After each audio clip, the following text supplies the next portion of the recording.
Hey Waffle Gang, I do hope you're well. My name is Mark and today we're checking out some more Reddit stories, and if you do love a Reddit story, why not consider hitting that like, subscribe, maybe that notification bell too, and let's crack on with today's first story.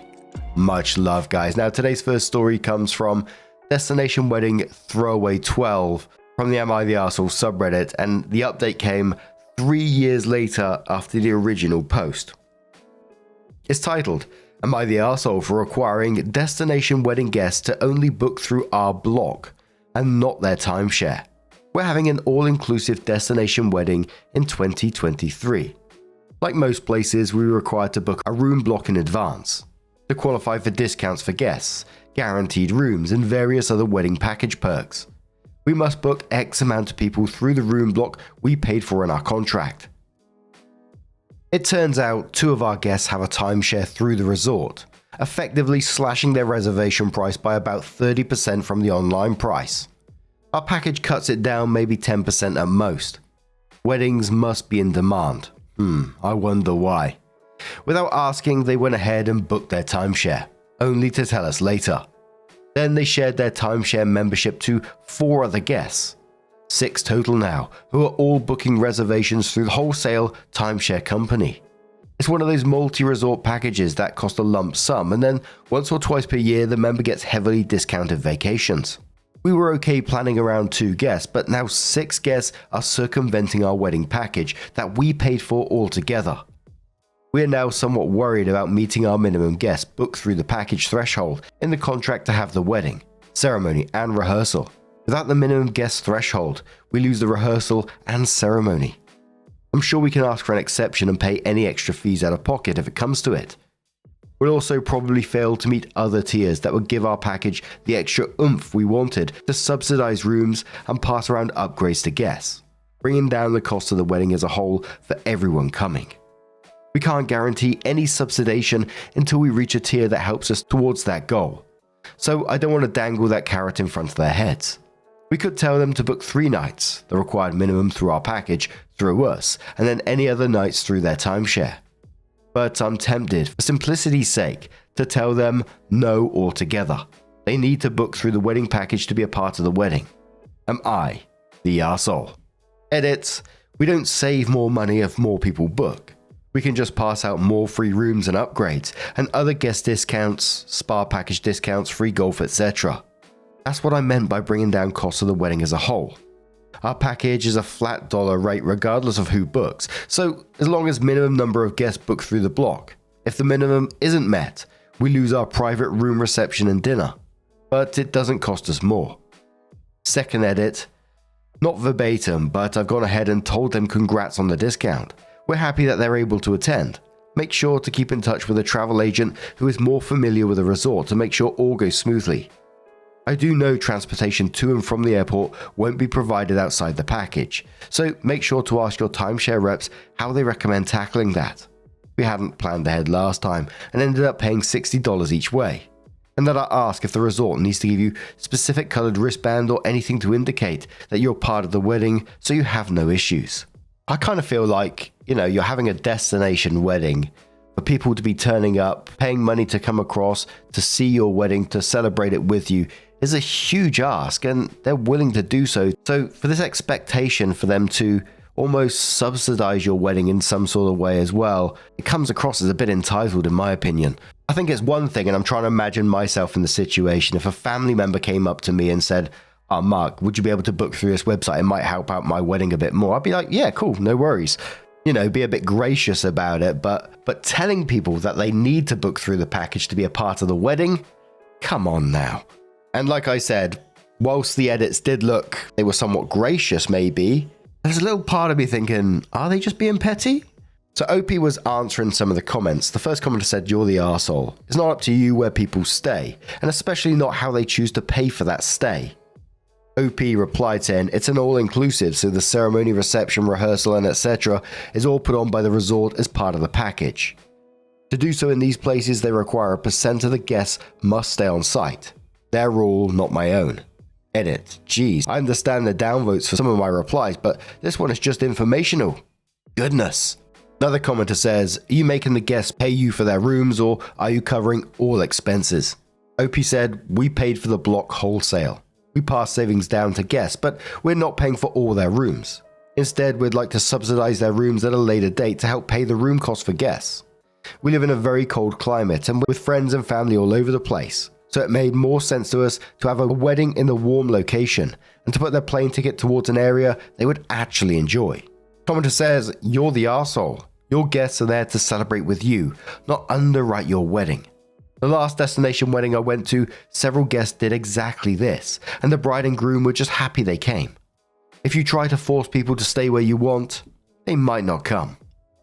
OP says, did that resort not force the guests to stay on the resort where the ceremony is hosted? There's all kinds of clauses in all the resorts we looked at that said 80 to 90% of the guests must stay on site. 120, 150/200 nights cumulative through the wedding package, etc. If it really ended up not being an issue, I'd just forget about it. There's just so much damn fine print. Edit. Damn. Quite the downvote for an honest question. Another commenter says, you could try talking to your coordinator. We did a destination wedding, about 2/3 of the guests booked through us. The ones flying from the other side of the country found a better deal with a local agent.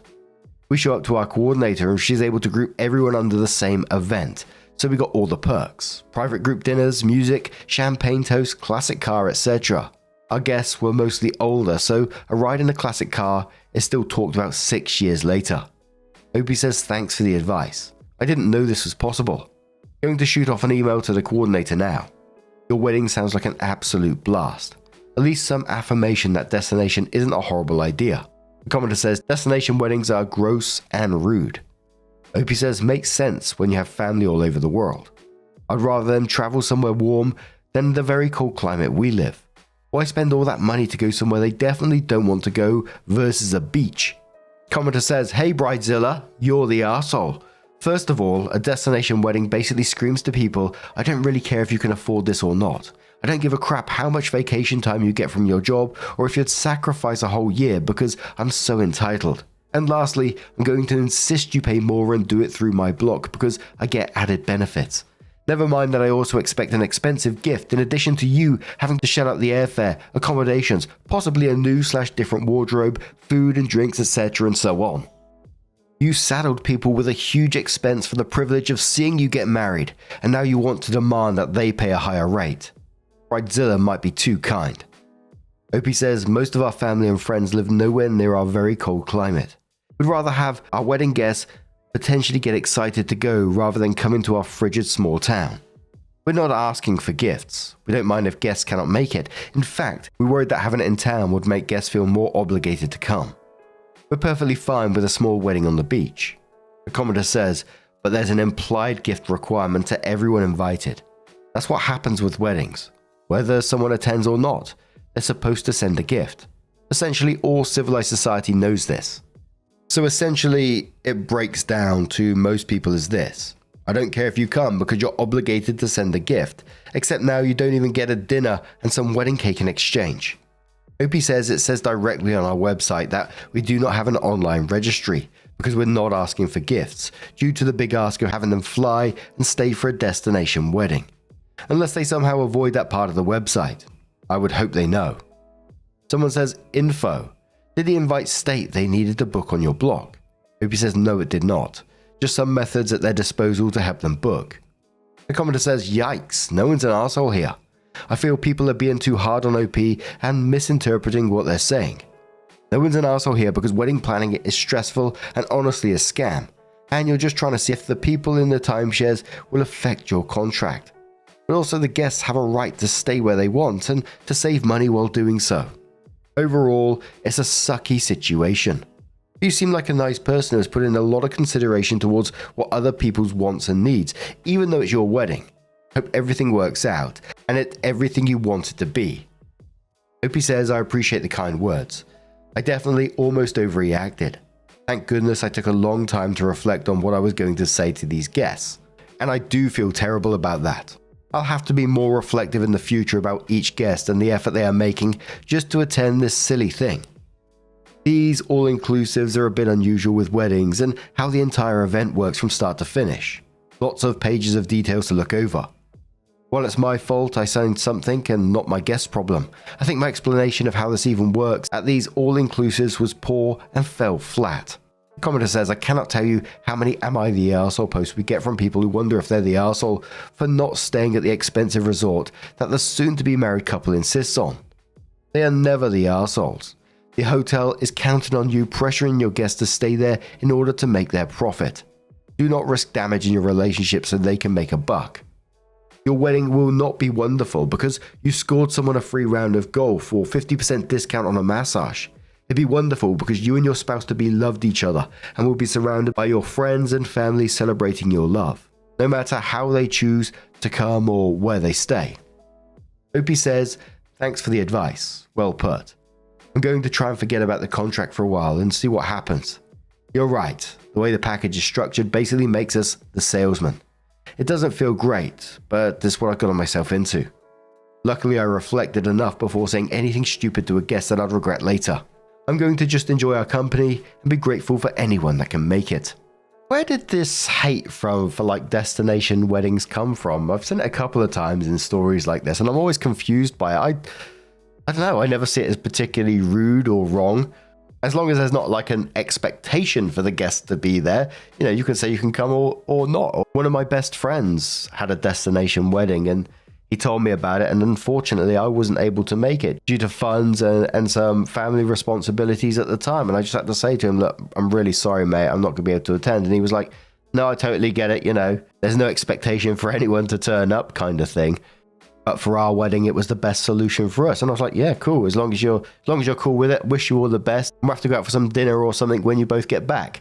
I personally never see too much wrong with it. But as I said, 3 years later, OP came in with their update and said a few years had gone by, and today I remembered how much negative attention it had gotten. I'm writing an update coming up on our 2-year anniversary about our experience, and to maybe deter anyone from declining a destination wedding or resort contract based on my original post, or the comments in the original thread, if that's what you want to do. I didn't cover reason for doing a destination wedding in the original post. Our guests were spread all over, and in some other countries it did not make sense to have them come to where we live, since it's mostly nothing, frigid, and expensive to travel here. Why not spend that time and money somewhere memorable? Saying no to attending a destination wedding is easy.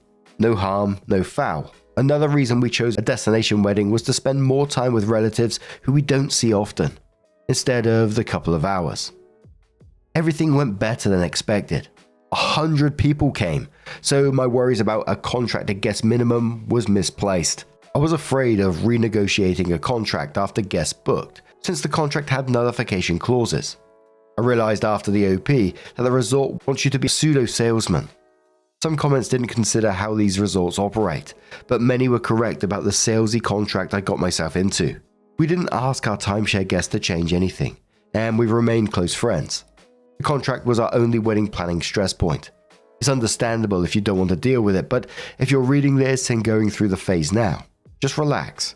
Careful what you sign, but also the resort isn't going to play hardball with someone bringing them business.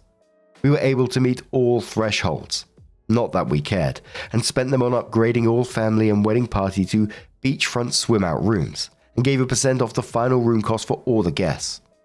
The trip created lasting memories, and we're grateful for everyone who came. The event got itself rained out, but the staff was incredible and moved us to an indoor venue. The day prior, we had toured with a coordinator and planned the setup outdoors, for all of that to be thrown out the window an hour beforehand. Even though we hadn't seen the indoor venue or setup, it didn't really matter. The staff went above and beyond, and we couldn't thank them enough. We're blessed our guests traveled from all over the world to celebrate with us. I wanted to write this update because maybe someone searches Reddit and stumbles upon both threads. I couldn't find much information online about this topic. Yes, the contract is a negative to consider, but if you're in a position like us where people will be traveling quite some distance anyway, and you want people to have a memorable tropical experience, don't look back. Reddit might have your ass in the comment section, but zealous words on a website won't change real-life events involving people who have no affiliation with them. A commenter starts with a laughing emoji saying, oh my god, I wanted a destination wedding because I didn't want anyone to come. You had 100 people come, and you met thresholds. You're able to upgrade because all these people can, so basically your wedding was paid for by other people. Oh my god. OP says, of course we wanted people to come. But several comments in the OP complained about going to destination weddings. Then just say no to the invite. It's not a big deal. The wedding was a flat rate. The room block contract was separate and the wholesaler of the block provided a higher discount to guests the more rooms booked. Clever way to get you to become a salesman, unfortunately. We didn't hand people money after the hotel handed us money. It's automatic, and then they simply asked us who to upgrade leading up to the wedding. The commenter says, I'm confused. In your original OP, you said that you didn't get the minimum threshold, you would lose the rehearsal and ceremony. What was that about? OP says, when the travel agent explained the package to us initially, I conflated the minimums between the room block contract and the wedding contract. The wedding contract for private rehearsal, reception and ceremony would be lost if there was not enough wedding guests, not block guests. I had that incorrect in the OP and clarified at a later date. Events would have instead been sectioned off in a restaurant or other public use areas. Our guess was to utilize the restaurant bar staff instead of overstaffing a wedding. Even if it was a block guest minimums, we would have been fine. My initial reaction was rash. So there was a commenter saying that OP was hung up on this, and OP responded saying, hung up on this? I forgot about it until yesterday. We strictly did no gifts and made it clear that if coming would be a burden, to decline. Just about everyone would have to pay for those things to come if it was local anyway. I bet my life savings the flight and drive after to where we live is a double flight to the destination we picked. Commenter says, I just read the original post. Holy hell, the gumption to even think about asking people who already have a timeshare at that resort to pay outside of that. I live part-time in a desirable vacation location that is possible for weddings. It would be like if someone invited me to their wedding but said I had to pay to stay at the wedding hotel instead of my own, paid for, house, and forbade me from letting others stay here with me. Glad it all worked out, and that the OP did not in fact tell the timeshare owners they couldn't use their timeshares, because sheesh. OP responded saying, yeah, I certainly earned my well-deserved share of flack for that post. I think getting the consensus on a general idea by posting it on the internet and the actual actions and solutions that occurred got a little misconstrued. But it's my fault for ever considering something along those lines. In the end, the only solution I decided I could deploy, if something truly had to happen, was to ask them to save their timeshare. Let me know how much they saved, and that we would cover the difference to get them under our block. I was only going to consider that if the resort gave us no other option, and after plenty of arguing with the resort. But that didn't happen. We had a few more of the more adventurous guests stay off resort, in the end anyway. The scary words in the contract never mattered. And there was a mix of comments below some of them, some people saying that OP was asking for too much, other people saying that OP was perfectly reasonable in this. For me at the start when OP was asking, they need to book through the wedding package to be actually a part of the wedding, I was like, yeah, that's not a good look. And then after that, it felt like the edits were maybe a bit petty, but I started to backtrack that through some of the comments from OP as well. But after that, we covered some of OP's comments, and I felt they came across a bit more genuine, and maybe those edits weren't petty. And while the initial post may not have been right, with the wedding stress, I think it can be a lot. But now, I'm going to turn this one to you guys. What do you guys make of this situation? Let us know your thoughts down in the comments below. And let's have one more story. Now this next story is from our very own subreddit r/Mark Narrations from Dark Kaplar, who says, mood booster, I swear. Teacher in a special ed school shows up bruised and battered by roommate. I, 45 male, then 35 male, am an electrical engineer and the son of a teacher who frequently volunteers my time repairing computers for teachers. Usually small stuff such as removing viruses, but I will completely rebuild failed systems or do data recovery. At the time, I was frequently in and out of my mother's school, picking up or returning personal equipment to teachers after the students had left. One of these teachers, whom I will call Betty, and I both were Shih Tzu lovers. Her little guy was named Bob. I'd frequently stop and say hi, and maybe carry things out for her, and we'd share our little furball's misadventures. As Betty lived alone, she'd always talk about Bob, the way someone would talk about a roommate or spouse. For instance, Bob was being a complete arse last night, demanding I get his dinner out. Sounds horrible, but if you're a Shih Tzu owner, if you know, you know. I know. The last time I'd been to the building, I overheard other teachers asking Betty if she felt safe at home and that she shouldn't let Bob do such things to her. When I saw Betty, she had a split lip and a bruise around it. Later, when the coast had cleared, I asked her what had happened. She told everyone Bob split her lip, but was shocked to find out how many people had thought Bob was her husband. What actually happened? After a long day at work, she flopped down on the couch. Bob had hopped up to the back of the couch and laid down. They both fell asleep, and at some point, Bob rolled over the back of the couch and his little rock of a head hit Betty's lip. Walking her out that day, I asked if she was going to tell her co-workers the truth or see if the police show up at her place for an entertaining tale. I'm told she eventually brought Bob into school, shocking everyone. I believed her because my own little guy had done the same to me that year. While I didn't have photos of Bob, I do need to pay the pet tax. You do indeed. Here's a photo of my then little man. And Dark shares a photo of their little Shih Tzu in a Christmas outfit. Just explaining for the podcast users there. Beautiful little dude. And I'm telling you right now, I can see from that face, I can see from those little teeth that that's a cheeky so-and-so of a Shih Tzu. It's got the look of Poppy. I usually end up covered in scratches from Poppy. Like at nighttime when we're sleeping, she likes to come in and out of the covers when she's cold, when she's hot. She goes in and out all the time. But to get under the covers, she'll sit there and she'll like paw at you. And occasionally that'll scratch her arm, and then she'll climb under and climb all over my chest and all over the place. And I just end up with scratches all over the place. She's got a bit better these days, but she's a little turd sometimes. But I love her to bits. But what do you guys make of that one? Thank you so much for sharing that with us, Dark. And any excuse to get some pet tax, right? Thank you so much for being here today. I hope you did enjoy today's stories. And if you want to share your own, r/Mark Narrations. Love neighbor drama, by the way. You know me. Don't forget to share it if you've got some. And I will see you in the next one. Take care and much love.